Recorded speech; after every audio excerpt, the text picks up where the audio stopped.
गंदम दरामद स्कैंडल की तहकीकात करने के लिए कायम की गई कमेटी ने अपनी इब्तदाई रिपोर्ट पेश कर दी है, जिसमें अहम तरीन इंकशाफात सामने आए हैं। रिपोर्ट के मुताबिक मुल्क में गंदम दरामद करने के लिए एक मुनज़्ज़म मंसूबे के तहत निजी शोबे को खुली छूट दे दी गई थी, जिसने इजाफी गंदम दरामद करके कौमी खजाने को 300 अरब रुपए से जायद का नुकसान पहुंचाया। वजारत खजाना की सिफारिश पर निगरान हुकूमत के दौर में निजी शोबे को मुकर्ररा हद की बजाय खुली छूट दे दी गई थी।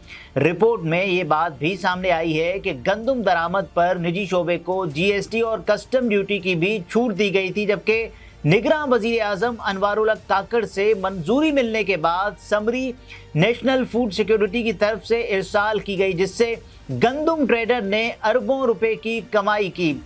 वजारत नेशनल फूड सिक्योरिटी की तरफ से टीसीपी और वजारत तिजारत की अहम तरीन तजावीज़ को नज़रअंदाज भी कर दिया गया था। रिपोर्ट के मुताबिक एक मुनज़्ज़म मंसूबे के तहत मुल्क में इजाफी गंदम दरामद की गई, जिससे कौमी खजाने को 300 अरब रुपए से जायद का नुकसान पहुंचा। सूबाई महकमे और पास्को मुकर्रर हदफ 7.80 के बजाय 5.87 मिलियन टन ही खरीद सके। कमेटी निजी सेक्टर के 35 लाख मेट्रिक टन गंदम दरामद की तहकीकात के साथ वजारत तहफ़्फ़ुज़ खुराक के किरदार पर भी तहकीकात कर रही है, जिसकी रिपोर्ट वो 2 हफ्ते में वज़ीर आज़म को भी पेश करेगी। दूसरी तरफ वज़ीर आज़म शहबाज शरीफ ने गंदम दरामद स्कीम की छानबीन करने के लिए तहकीकाती कमेटी तश्कील दे दी है, जिसके सरबरा जस्टिस रिटायर मियां मुश्ताक को मुकर्रर किया गया है। वफाकी हुकूमत की तरफ से निगरान हुकूमत के दौरे इक़्तिदार में गंदम दरामद करने की कमेटी के TORs भी तय कर दिए गए हैं।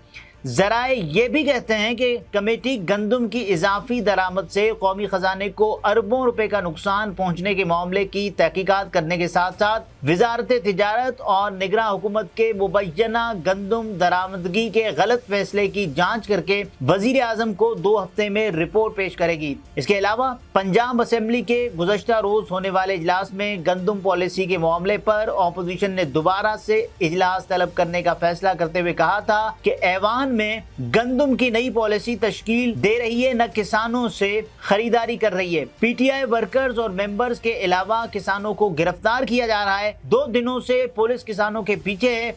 असेंबली इजलास के लिए रिक्वेजिशन जमा करवाएंगे।